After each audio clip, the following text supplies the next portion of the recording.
Lesson 6, सीखने के लिए काम करें, पैसे के लिए काम न करें। शुरुआत करते हैं चैप्टर 2 की, जिसमें हम सीखेंगे लेसन 1। अमीर लोग पैसे के लिए काम नहीं करते। डैडी, क्या आप मुझे बता सकते हैं कि अमीर कैसे बना जाए? वे सुनते ही मेरे डैडी ने अपना शाम का न्यूज़पेपर नीचे रख दिया। बेटे, तुम अमीर क्यों बनना चाहते हो? क्योंकि आज जिमी की मम्मी अपनी नई महंगी कार में आई और वो लोग पिकनिक पर अपने सी साइड वाले घर पर जा रहे थे। जिमी अपने साथ साथ अपने 3 दोस्तों को ले गया, पर माइक और मुझे नहीं ले गया। उसने हमसे ये कहा कि वो हमें इसलिए नहीं ले जाएगा क्योंकि हम लोग गरीब बच्चे थे। उसने ऐसा कहा? डैडी ने आश्चर्य से पूछा। हाँ, बिल्कुल ऐसा ही कहा, मैंने दर्द भरी आवाज में कहा। डैडी ने अपना सिर हिलाया, नाक तक चश्मे को चढ़ाया और फिर न्यूज़पेपर पढ़ने लगे। मैं उनके जवाब का इंतजार करता रहा। ये 1956 की बात है। तब मैं 9 साल का था। किस्मत की बात थी कि मैं उसी पब्लिक स्कूल में जाता था जिसमें अमीर लोगों के बच्चे पढ़ते थे। हम शुगर प्लांटेशन के एरिया में रहते थे। प्लांटेशन के मैनेजर और उस एरिया के बाकी अमीर लोग जैसे डॉक्टर, बिजनेसमैन और बैंकर अपने बच्चों को 1st क्लास से 6th क्लास तक इसी स्कूल में भेजते थे। 6th क्लास के बाद बच्चों को प्राइवेट स्कूलों में भेजा जाता था।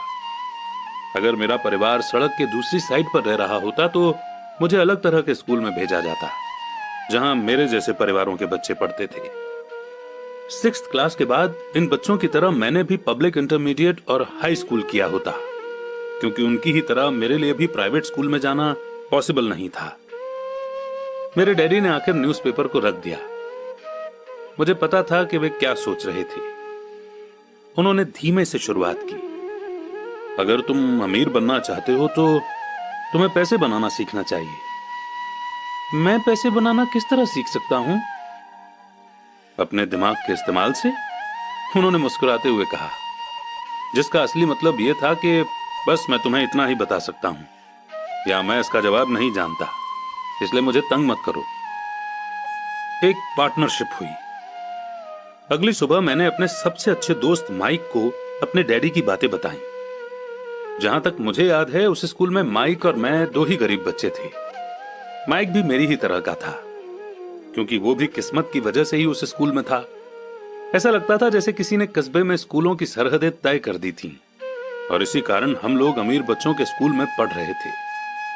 सच कहा जाए तो हम लोग गरीब नहीं थे, पर हमें ऐसा लगता था, क्योंकि बाकी सभी बच्चों के पास नए बेसबॉल ग्लव्स, नई साइकिल और हर चीज होती थी, और हर चीज नई होती थी, पर हमारे पास सब पुरानी।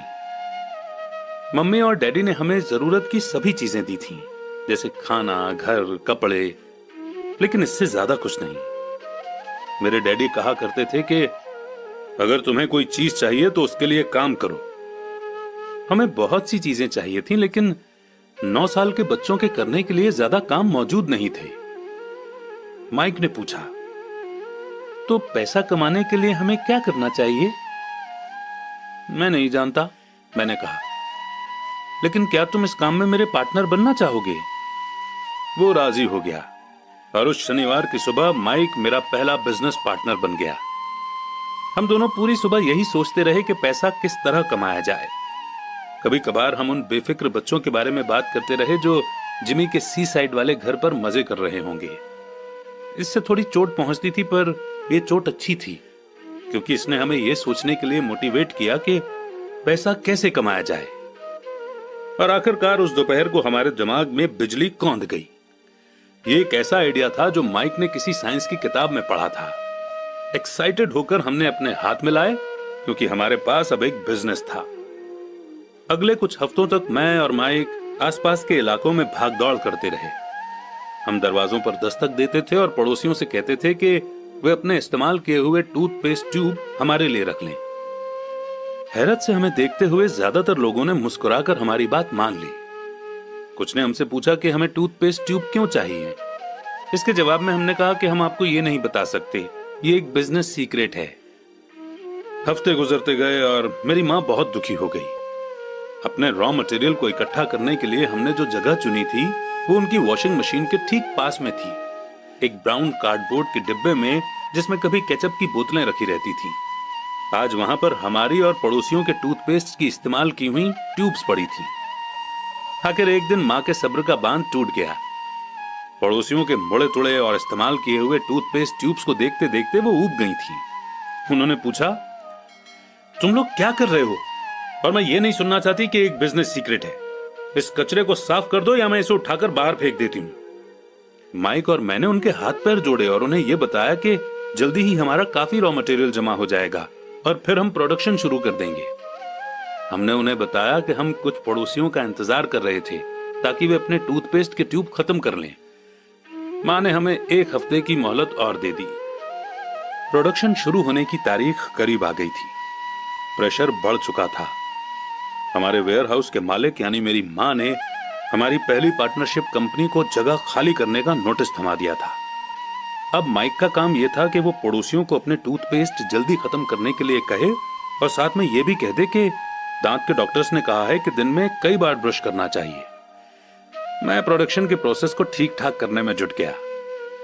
एक दिन मेरे डैडी अपने एक दोस्त के साथ कार में बैठकर जब घर आए तो वो शॉक्ड हो गए जब उन्होंने वहां 9 साल के 2 बच्चों को प्रोडक्शन प्रोसेस में पूरे स्पीड से जुटे हुए देखा। हर जगह बारीक सफेद पाउडर बिखरा हुआ था। एक लंबी मेज पर स्कूल से लाए गए दूध के छोटे कार्टन थे और हमारे परिवार की ग्रिल लाल दहकते कोयलों के साथ मैक्सिमम हीट पर जल रही थी।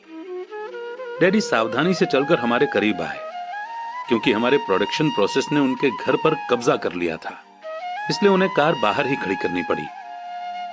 और जब वे और उनके दोस्त पास आए तो उन्होंने कोयलों के ऊपर रखा एक स्टील का बर्तन देखा जिसमें टूथपेस्ट के ट्यूब पिघल रहे थे। अब आप सोचेंगे कि टूथपेस्ट ट्यूब्स को हम क्यों पिघला रहे थे। एक्चुअली उन दिनों टूथपेस्ट प्लास्टिक के ट्यूब्स में नहीं आते थे। ट्यूब शीशे यानी कि लीड के बने होते थे। एक बार पेंट जल जाने पर हम ट्यूब्स को स्टील के बर्तन में डाल देते थे ताकि वो पिघलकर लिक्विड फॉर्म में आ सके। इस पिघले हुए लीड को हम छोटे छोटे छेद वाले दूध के कार्टन्स में डाल रहे थे। दूध के इन कार्टनों में प्लास्टर ऑफ पेरिस भरा था। हर तरफ फैला सफेद पाउडर प्लास्टर ही था जिसमें हमने पानी मिलाया था। जल्दबाजी में मैंने उसके बैग को गिरा दिया था और पूरी जमीन ऐसे लग रही थी जैसे वहां अभी अभी बर्फ का तूफान आया हो। दूध के कार्टन बाहरी बक्से थे जिसके अंदर प्लास्टर ऑफ पेरिस के सांचे यानी कि मोल्ड थे। मेरे डैडी और उनके दोस्त हमें देखते रहे और हम पिघले हुए लीड को प्लास्टर ऑफ पेरिस के क्यूब के ऊपर छोटे से छेद में डालते रहे। संभल कर, मेरे डैडी ने कहा।